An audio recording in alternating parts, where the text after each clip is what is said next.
Just ನಿಮ್ಮ PhonePe ಮೇಲೆ click ಮಾಡಿ. ನಿಮ್ಮ ಫೋನ್ಪೇ ಓಪನ್ ಮಾಡಿದ ತಕ್ಷಣ ಆ್ಯಸ್ ಯೂಶುವಲ್ ಪಿನ್ನನ್ನು ಕೇಳುತ್ತೆ. ನಿಮ್ಮ ಪಿನ್ನನ್ನು ಎಂಟರ್ ಮಾಡಿ ಇಲ್ಲಿ, ಓಕೆನಾ. ಸೊ ಪಿನ್ ಎಂಟರ್ ಮಾಡಿದ ತಕ್ಷಣ ಈ ಥರ ಇಂಟರ್ಫೇಸ್ ಓಪನ್ ಆಗುತ್ತೆ. ನೀವು ಇಲ್ಲಿ ಏನು ಮಾಡಬೇಕಂದ್ರೆ, ಸೊ ಫೋನ್ಪೇ ನಂಬರ್ ಅಂದರೆ ನೀವು ಬ್ಯಾಂಕಿಗೆ ಒಂದು ನಂಬರನ್ನು ಕೊಟ್ಬಿಟ್ಟು ಅಟ್ಯಾಚ್ ಮಾಡಿಸಿರ್ತೀರಲ್ವ ನಿಮ್ಮ ಒಂದು ಬ್ಯಾಂಕ್ ಅಕೌಂಟ್ಗೆ. ಸೊ ಆ ಒಂದು ಫೋನ್ ನಂಬರಿಂದ ನೀವು ಫೋನ್ಪೇಗೆ ಲಾಗಿನ್ ಆಗಬೇಕಂದ್ರೆ ಆ್ಯಡ್ ಅಡ್ರೆಸ್ ಅಂತ ಇದೆಯಲ್ಲ, ನಿಮ್ಮ ಪ್ರೊಫೈಲ್ ಇದೆಯಲ್ಲ, ಅದರ ಮೇಲೆ ಕ್ಲಿಕ್ ಮಾಡಿ.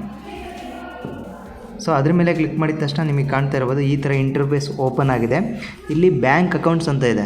ಜಸ್ಟ್ ಬ್ಯಾಂಕ್ ಅಕೌಂಟ್ಸ್ ಮೇಲೆ ಕ್ಲಿಕ್ ಮಾಡಿ. ಸೊ ಬ್ಯಾಂಕ್ ಅಕೌಂಟ್ಸ್ ಮೇಲೆ ಕ್ಲಿಕ್ ಮಾಡಿದ ತಕ್ಷಣ ಆ್ಯಕ್ಸಿಸ್ ಬ್ಯಾಂಕ್ ಫೋನ್ಪೇ ಅಕೌಂಟ್ ನಂಬರನ್ನು ನೀವು ಆ್ಯಡ್ ಮಾಡಬೇಕಂದ್ರೆ ಜಸ್ಟ್ ಆ್ಯಡ್ ನ್ಯೂ ಅಕೌಂಟ್ ಮೇಲೆ ಕ್ಲಿಕ್ ಮಾಡಿ. ಸೊ ಇಲ್ಲಿ ಕಾಣ್ತಾ ಇರ್ಬೋದು, ಇಲ್ಲಿ ನೀವು ಸರ್ಚ್ ಮಾಡಬೇಕಾಗುತ್ತೆ ನಿಮ್ಮ ಒಂದು ಬ್ಯಾಂಕ್ ಅಕೌಂಟ್ ಅಂದರೆ ನಿಮ್ಮ ಒಂದು ಬ್ಯಾಂಕ್ ಅಕೌಂಟ್ ಯಾವ ಒಂದು ಬ್ಯಾಂಕಲ್ಲಿ ಇದೆ ಅಂತ ಹೇಳಿ. ಸೊ ಆ ಒಂದು ಬ್ಯಾಂಕ್ ನೇಮನ್ನು ಇಲ್ಲಿ ಸರ್ಚ್ ಮಾಡಿ. ಸೊ ಆ್ಯಕ್ಸಿಸ್ ಅಂತ ಸರ್ಚ್ ಮಾಡ್ತಾ ಇದ್ದೀನಿ. ಈಗ ಕಾಣ್ತಾ ಇರ್ಬೋದು ಆ್ಯಕ್ಸಿಸ್ ಬ್ಯಾಂಕ್ ಇಲ್ಲಿ ಡಿಸ್ಪ್ಲೇ ಆಗಿದೆ. ಸೊ ಈ ಆ್ಯಕ್ಸಿಸ್ ಬ್ಯಾಂಕ್ ಮೇಲೆ ಕ್ಲಿಕ್ ಮಾಡಿ. ಜಸ್ಟ್ ಕ್ಲಿಕ್ ಮಾಡಿದ ತಕ್ಷಣ ಅದು ಸರ್ಚ್ ಮಾಡ್ತಾ ಇದೆ. ಸೊ ಈಗ ನೀವು ಕಾಣ್ತಾ ಇರ್ಬೋದು ಆಟೋಮೆಟಿಕಲಿ ಡಿಟೆಕ್ಟ್ ಆಯಿತು. ಹಾಗೆ ನಂಬರ್ ಕೂಡ ತೋರಿಸ್ತಾ ಇದೆ, ಆ್ಯಕ್ಸಿಸ್ ಬ್ಯಾಂಕ್ ಅಕೌಂಟ್ ನಂಬರ.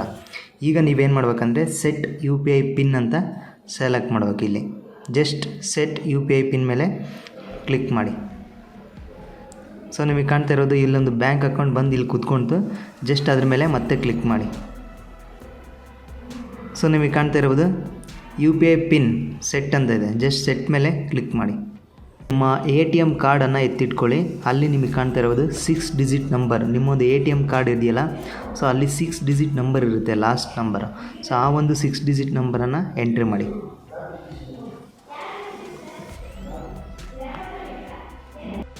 ನಂತರ ಕೆಳಗಡೆ ನಿಮ್ಮ ಒಂದು ಎ ಟಿ ಎಮ್ ಕಾರ್ಡ್ ಮೇಲಿರುವಂತಹ ಎಕ್ಸ್ಪೈರಿ ಡೇಟ್, ವ್ಯಾಲಿಡ್ ಥ್ರೋ ಅಂತ, ಸೊ ಎಲ್ಲೇವರೆಗೂ ಇದೆ, ಸೊ ಆ ಒಂದು ಡೇಟ್, ಲಾಸ್ಟ್ ಡೇಟನ್ನು ಎಂಟರ್ ಮಾಡಿ. ಫಸ್ಟ್ನೇ ಬಿಟ್ಟು ನೆಕ್ಸ್ಟ್ ಒಂದು ಡೇಟನ್ನು, ಓಕೆನಾ. ಜಸ್ಟ್ ಆ ಡೇಟನ್ನು ಎಂಟರ್ ಮಾಡಿಬಿಟ್ಟು ಸೊ ಈಗ ಕಂಟಿನ್ಯೂ ಮೇಲೆ ಕ್ಲಿಕ್ ಮಾಡಿ.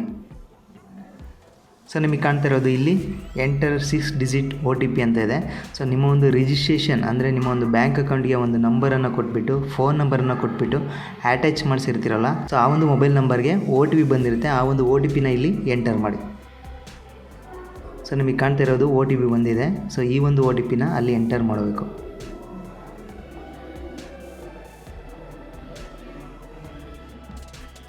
ಸೊ ಈ ಥರ ಎಂಟರ್ ಮಾಡಿದ ತಕ್ಷಣ ಸೊ ರೈಟ್ ಕ್ಲಿಕ್ ಬರುತ್ತೆ, ರಾಂಗ್ ಇದ್ದರೆ ಇಂಟು ಮಾರ್ಕ್ ಬರುತ್ತೆ. ಜಸ್ಟ್ ರೈಟ್ ಕ್ಲಿಕ್ ಬಂದಿದೆ ಅಂದರೆ ಕರೆಕ್ಟ್ ಇದೆ ಅಂತ ಜಸ್ಟ್ ಸಬ್ಮಿಟ್ ಮೇಲೆ ಕ್ಲಿಕ್ ಮಾಡಿ. ಸೆಟ್ 6 ಡಿಜಿಟ್ UPI ಪಿನ್ ಅಂತ. ಸೊ ನೀವು ಈಸಿಯಾಗಿ ನೆನಪಿಟ್ಟುಕೊಳ್ಳುವಂತಹ ಪಿನ್ನನ್ನು ಇಲ್ಲಿ ಎಂಟರ್ ಮಾಡಬೇಕಾಗುತ್ತೆ. ಜಸ್ಟ್ ನೀವು ಪಿನ್ನನ್ನು ಎಂಟರ್ ಮಾಡಿ, ಸಬ್ಮಿಟ್ ಮೇಲೆ ಕ್ಲಿಕ್ ಮಾಡಿ. ಕನ್ಫರ್ಮ್ 6 ಡಿಜಿಟ್ UPI ಪಿನ್ ಅಂತ ಇದೆ. ಮೊದಲು ನೀವು ಯಾವ ಪಿನ್ನನ್ನು ಹೊಡೆದ್ರೋ ಆ ಪಿನ್ನನ್ನು ಮತ್ತೆ ಇಲ್ಲಿ ಎಂಟರ್ ಮಾಡಿ, ಮತ್ತೆ ಸಬ್ಮಿಟ್ ಮೇಲೆ ಕ್ಲಿಕ್ ಮಾಡಿ. ಸೊ ನೋಡಿ ಈಗ ಸೆಟ್ ಸಕ್ಸಸ್ಫುಲಿ ಅಂತ ಬಂತು. ಈಗ ಕಂಪ್ಲೀಟಾಗಿ UPI ಪಿನ್ ಲಾಗಿನ್ ಆಯಿತು. ಸೊ ಈಗ ನಿಮ್ಮ ಒಂದು ಬ್ಯಾಂಕ್ ಕಂಪ್ಲೀಟಾಗಿ ಆ್ಯಡ್ ಆಗಿದೆ ಫೋನ್ಪೇಗೆ.